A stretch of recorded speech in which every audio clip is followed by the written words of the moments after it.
नमस्कार दोस्तों, मेरा नाम रमेश प्रसाद स्निग्ध है और मैं एक मोटिवेशनल स्पीकर और मेंटोर हूं। आज मैं बिली जोली रचित पुस्तक संकट सफलता की नींव है का छठा वीडियो बनाने जा रहा हूं।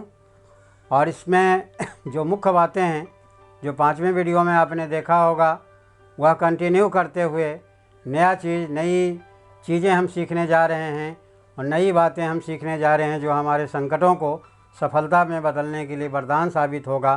तो हम शुरू करते हैं। मैं पिछले वीडियो के एंड में आपको बताया था कि मदद मांगना है ना, या तो आप भगवान से मांग सकते हैं, या अपने मित्रों से मांग सकते हैं, या अपने सहयोगियों से मांग सकते हैं, या अपने खुद से मांग सकते हैं। तो मदद मांगने में शर्म महसूस ना करें, क्योंकि देर सवेर हम सबको मदद की ज़रूरत होती है। बचपन में माता पिता या अभिभावक हमारी मदद करते थे। माता पिता, शिक्षक, बिजनेस सहयोगी या मार्गदर्शन, चाहे हम उन्हें कुछ भी कहें, मतलब वही है हमारी मदद करने वाले लोग। चाहे आप ज़िंदगी में कहीं भी हों, ऐसा समय आएगा जब आपको मदद की ज़रूरत होगी। इसलिए मदद मांगने में न शर्माएं। छठा कदम है, शिक्षण बिंदु है, ठहरें और अपने विकल्पों के बारे में सोचें। पीछे हटें और अपने तथा समस्या के बीच थोड़ा फासला बनाएं। अपनी स्थिति की जांच करें और उसका सही आकार पता करें। फिर सिर्फ और केवल जैसे सीमित करने वाले शब्दों का प्रयोग करते हुए समस्या का वर्णन करें, ताकि आप उसके आकार को कम कर दें। अपनी आंतरिक प्रतिभा और अनुभव का दोहन करें। अपनी आंतरिक प्रतिभा और अनुभव का दोहन करें। अच्छी तरह विचार करें। परंपरागत बक्से के बाहर सोचें। देखिए, परंपरागत जो पहले से चली आ रही है, अगर पहले से चली हुई चीज़ों को ये 100% अगर फॉलो किया जाता तो आज विज्ञान इतना तरक्की नहीं करता। आज डिजिटल मार्केटिंग इतना डेवलप नहीं होता। पहले लोग रेडियो में सुनते थे प्रोग्राम, फिर उसका जगह टेलीविज़न लिया, फिर टेलीविज़न में सुनते थे, अब उसका जगह मोबाइल ले लिया। मोबाइल में अब देखिए लोग टीवी देखना बंद कर दिए हैं, लोग यूट्यूब चैनल ही देखते हैं, क्योंकि यूट्यूब चैनल में उन्हें वो सारी चीज़ें मिल जाती है, हर समय मिलती है। अब देखिए कोरोना पीरियड आया, पहले लोग ऑफलाइन क्लास लेते थे, अब ऑनलाइन क्लासेस। अगर कोई साउथ इंडिया में भी बच्चा है और दिल्ली के टीचर से उसे कुछ सीखना है तो ऑनलाइन एडमिशन लेकर के वो क्लास ले लेता है और सीख सकता है। तो ये परंपरागत तरीका नहीं है। बदलने, समय के अनुसार अपने आप को बदलना बहुत ज़रूरी होता है। खुद से दोबारा खोजें। लगातार कोशिश और विकास करते रहें। आरामदेह काम करने के बजाय आवश्यक काम करें। देखिए, आरामदेह स्थिति में आप जितना चाहते हैं उतना नहीं हो सकता है। कर्म की शक्ति, खंड 3 है, मांगो और तुम्हें मिल जाएगा, खोजो और तुम्हारे सामने आ जाएगा, खटखटाओ और तुम्हारे लिए दरवाज़ा खुल जाएगा। इंसान जो मांगता है उसे मिल जाता है, इंसान जो खोजता है वह उसके सामने आ जाता है, और इंसान दरवाज़ा खटखटाता है तो उसके लिए दरवाज़ा खुल जाता है। इसमें हर बिंदु कर्म से जुड़ा हुआ है, क्योंकि कर्म का बड़ा महत्व है। बिना कर्म के कुछ नहीं होता है। 7वां कदम है, आप कैमरे के सामने खड़े हो सकते हैं, बत्तियां भी चालू हो सकती है, परंतु जब तक आप कर्म नहीं करेंगे तब तक कुछ भी नहीं होगा। इसलिए मेरे प्यारे दोस्तों, झिझक की रेत पर उन करोड़ों लोगों की हड्डियां बिखरी पड़ी है। झिझक की रेत, बहुत लोग झिझक करते हैं मांगने में, बोलने में, अपने बारे में बताने में, जो जीतने के मुहाने पर थे, परंतु बैठकर इंतज़ार करते रहे और इंतज़ार करते करते ही मर गए। इसलिए झिझक की रेत से ऊपर उठने की ज़रूरत है। कई बार आपको वह बनने का अभिनय करना पड़ता है जो आप बनना चाहते हैं, तब तक जब तक कि आप सचमुच वह न बन जाएं। इसीलिए कहा जाता है आज के डेट में कि जो दिखता है वो बिकता है। इसीलिए आपको मार्केटिंग करना आना चाहिए। आप एक अच्छे सेल्स पर्सन की तरह समाज में आएँ। चाहे आप डॉक्टरी करते हैं या इंजीनियर हैं या टीचर हैं या कोई भी काम, एक देखिए सब्जी बेचने वाला भी जो इस तरह से बुलाता है कि ग्राहक उसके पास आ जाए, तो यह जो है बेचने की कला आप में होनी चाहिए। सचमुच वह न बन जाएं, नए किस्म के चिंतन का नाटक करें और सोच सोच कर एक नए तरह के काम को कर डालें। कड़ी मेहनत काम आती है। सफलता किस्मत या खुशकिस्मती का नहीं, बल्कि कड़ी मेहनत और लगन का परिणाम है। इसीलिए सफलता आपको तभी मिलेगा जब आप कर्म करेंगे, लगन से काम करेंगे।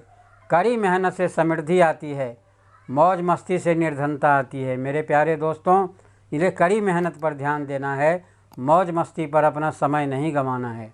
अंग्रेजी शब्दकोश की एक ऐसा स्थान है जहाँ सक्सेस वर्क से पहले आता है ना, अल्फ़ाबेट में सक्सेस वर्क से पहले आता है।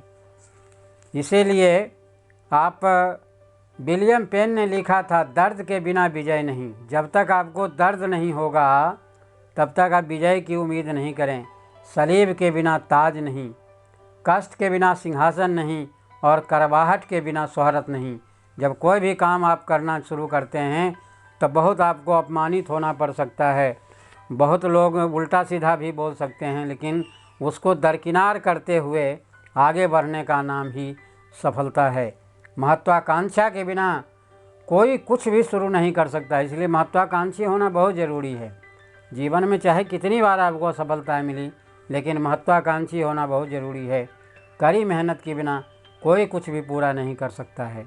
डब्ल्यू मिशेल ऐसे इंसान हैं जो संकटों को सफलता की नींव में बदलने के प्रत्यक्ष उदाहरण हैं, जिन्होंने मरने से इनकार कर दिया था।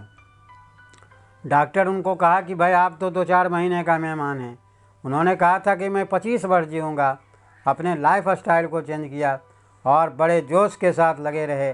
उसके बाद वो 25 साल तक जिए। जिन्होंने मरने से इनकार कर दिया, इसका मतलब है कि उन्होंने कभी हार नहीं मानी, मौत के सामने भी नहीं। आप मैदान नहीं छोड़ सकते, आपको जूझना होगा। आपको अपने मन में यह सोच लेना चाहिए कि हार मानना विकल्प नहीं है, यह आपकी मानसिकता का हिस्सा होना चाहिए।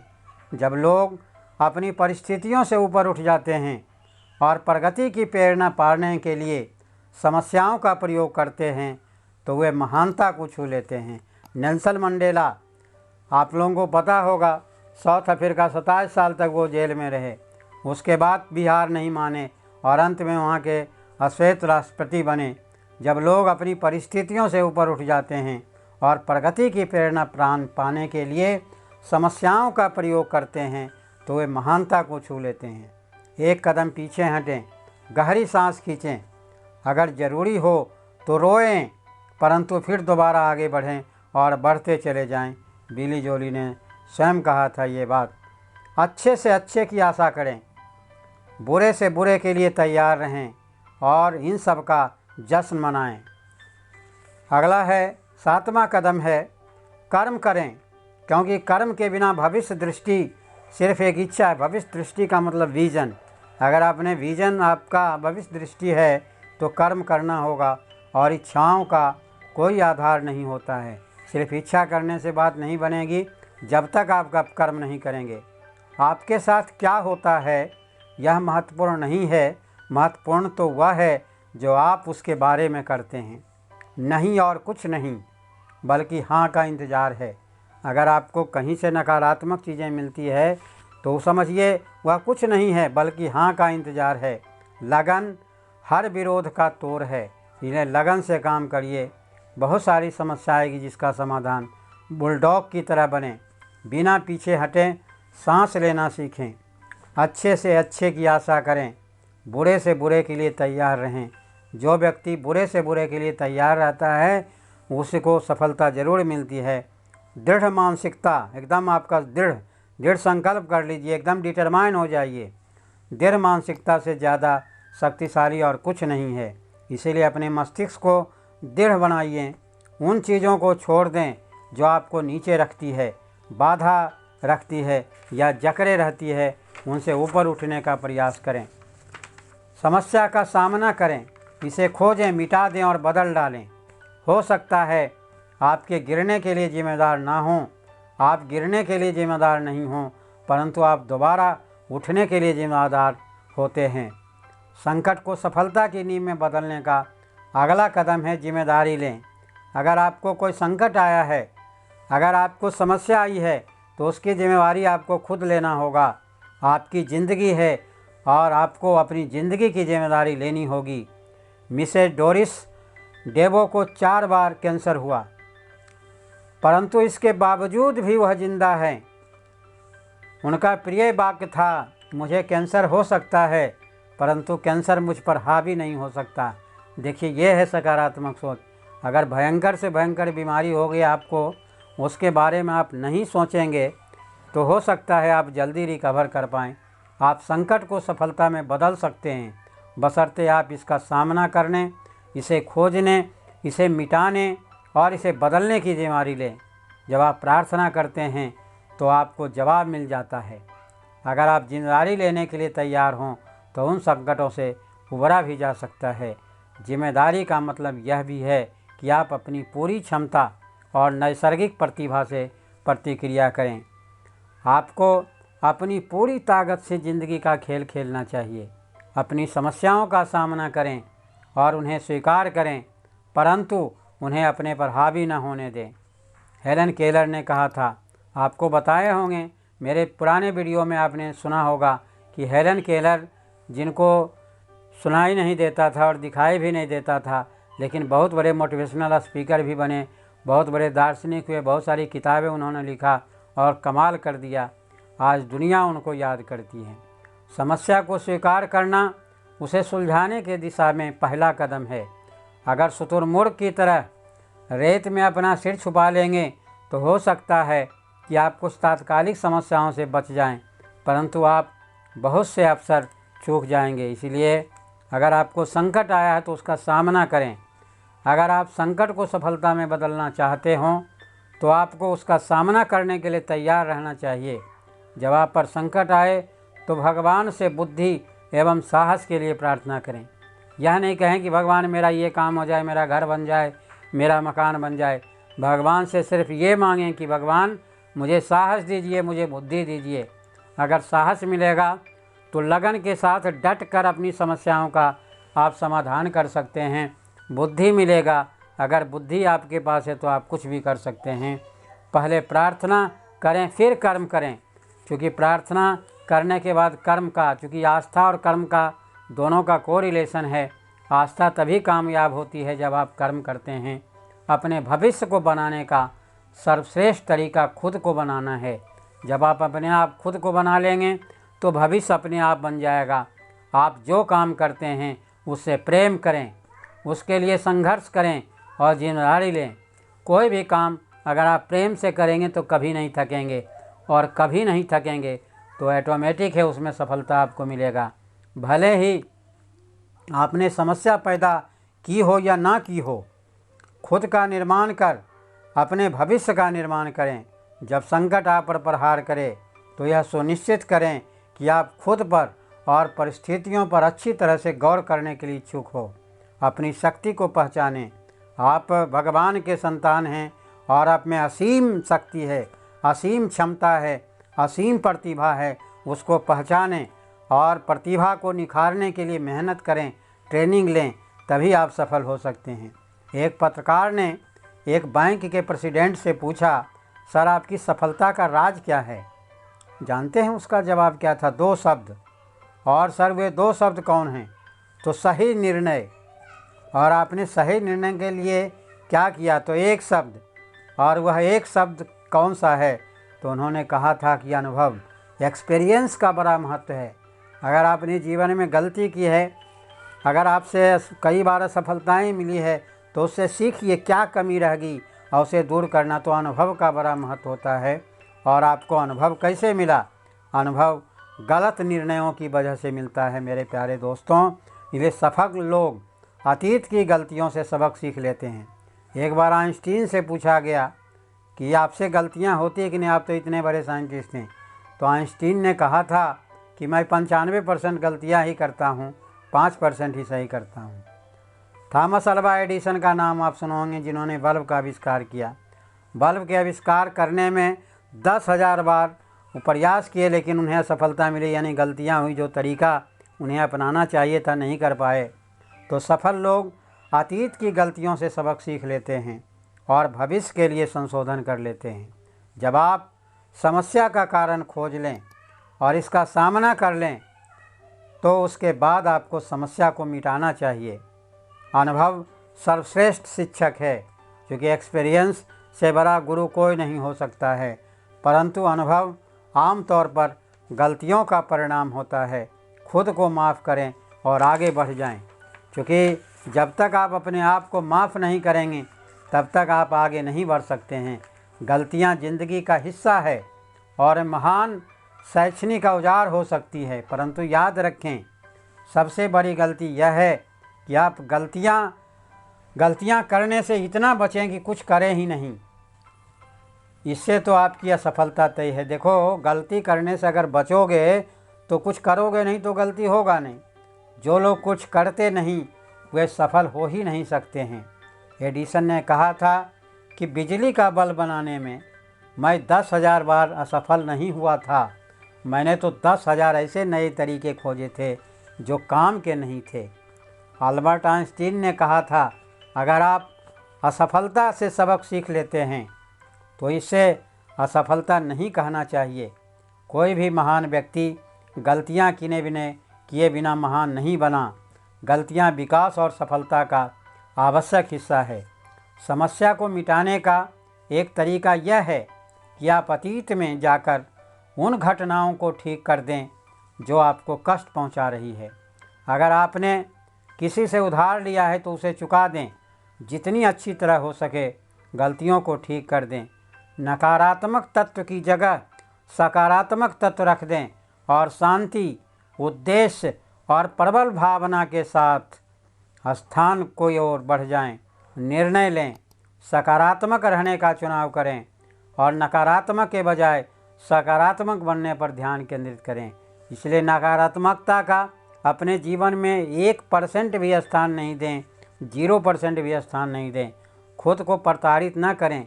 अगर मान लीजिए आपसे गलतियां हो गई, आपका सब कुछ लूट गया, बर्बाद हो गया है, तो पर भी खड़ा होने का प्रयास करें। अपने आप को नहीं प्रताड़ित करें कि मैंने गलती किया है। जो अपने आप को प्रताड़ित करते हैं वो सुसाइड कर लेते हैं या पागल हो जाते हैं या कुछ भी कर लेते हैं। अपनी आत्मचर्चा को बदलने का संकल्प लें। आपकी आत्मचर्चा आपकी आत्म छवि को प्रभावित करती है और आपकी आत्म छवि आपके व्यवहार को प्रभावित करती है, जो बदले में आपकी आत्मचर्चा को प्रभावित करती है, और यह चक्र यूं ही चलता रहता है। मेरे प्यारे दोस्तों, ज़िंदगी को बदलने के लिए आपको अपना संप्रेषण बदलना चाहिए। अपना जो किसी चीज़ को प्रेजेंट करते हैं तो संप्रेषण बदलना चाहिए और हमेशा सकारात्मक आत्मचर्चा करनी चाहिए। खुद से अच्छी बातें करें, अपनी ज़िंदगी के बारे में सकारात्मक बोलें। भगवान से ये कहें, अपने आप से कहें कि मैं दुनिया का सबसे भाग्यशाली व्यक्ति हूँ, मैं दुनिया का सबसे धनी व्यक्ति हूँ, मैं महान आत्मा हूँ। ये सब बातें आप अपने लिए कह सकते हैं। अपनी ज़िंदगी के बारे में सकारात्मक बातें बोलें, क्योंकि शब्दों में शक्ति होती है। अगर अपने आप को कहेंगे कि मैं दुनिया का सबसे बेकार हूँ, आपके परिवार के सदस्य भी कहेंगे दुनिया के बेकार आदमी है, तो आप नकारात्मकता की ओर जा रहे हैं। कभी भी छड़ी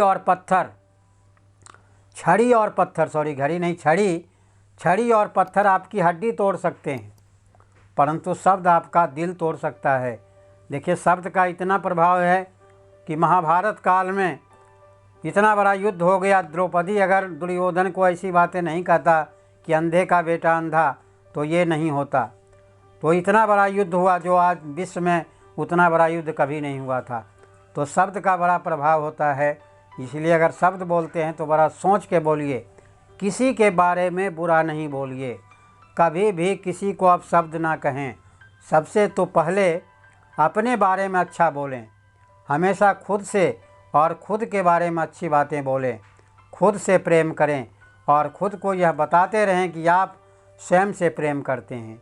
मैं विद्यार्थियों से कहता हूँ कि अहंकार से सावधान रहें, परंतु स्वयं से प्रेम करें। देखो, अहंकारी होना अच्छी बात नहीं है, लेकिन स्वाभिमानी होना अच्छी बात है। और अपने बारे में अच्छा महसूस करें। अगर ईश्वर ने आपको बनाया है तो आप सुंदर हैं, आप ईश्वर के संतान हैं, तो भगवान का बच्चा खराब हो ही नहीं सकता है। अगर ईश्वर ने आपको बनाया है तो आप सुंदर हैं। हर बोझ के साथ एक वरदान भी है। समस्याओं को स्वीकार करें, ईश्वर से इसे सुलझाने की प्रार्थना करने के बजाय यह प्रार्थना करें कि इसका सामना करने में आपकी मदद करे। भगवान से कहें कि मेरी समस्या है, ये समस्या है भगवान, हे प्रभु इसको सामना करने की मुझे शक्ति दें, मुझे धन दें, मुझे पैसा दें, ये मत मांगिए। कहिए साहस दीजिए और बुद्धि दीजिए। प्रयास करें, तब तक कर्म करें जब तक कि कुछ हो न जाए। 9वां कदम है अपने क्रोध का दोहन करें। क्रोध को शांत करने के बजाय इसका प्रयोग करें, क्योंकि क्रोध ऐसे कहा जाता है कि क्रोध मूर्खता से शुरू होती है, पश्चाताप पर अंत होता है। लेकिन अगर क्रोध को आप चैलेंज के रूप में लेते हैं, किसी ने आपको कहा कि तुम कुछ नहीं कर सकते, ये काम तेरे बस का नहीं है, तुम्हें गुस्सा आता है, तो उसको चैलेंज के रूप में स्वीकार करें और उसे करने का प्रयास करें। तो क्रोध चूँकि गलत जगह इस्तेमाल नहीं होता है, सही जगह इस्तेमाल। कई बार सफलता उस असफल व्यक्ति को मिल जाती है जो गुस्से से पागल हो जाता है, जो उन्होंने सोच लिया कि नहीं इस काम को मैं करूँगा। उसे इतना गुस्सा आ जाता है कि वह कर्म करने में जुट जाता है। गुस्सा होने में कोई बुराई नहीं है, बस उसे अपने पर हावी न होने दें। मेरे प्यारे दोस्तों, आज वीडियो को मैं यहीं पर विराम देता हूँ। नेक्स्ट वीडियो के साथ फिर मिलेंगे। और अगर आपको ये वीडियो अच्छा लगा तो इसे सब्सक्राइब करना ना भूलें और अधिक से अधिक लोगों को शेयर करें जो संकट में हैं और संकट को सफलता में बदलने के बारे में सोचते हैं। तो thank you for watching this video.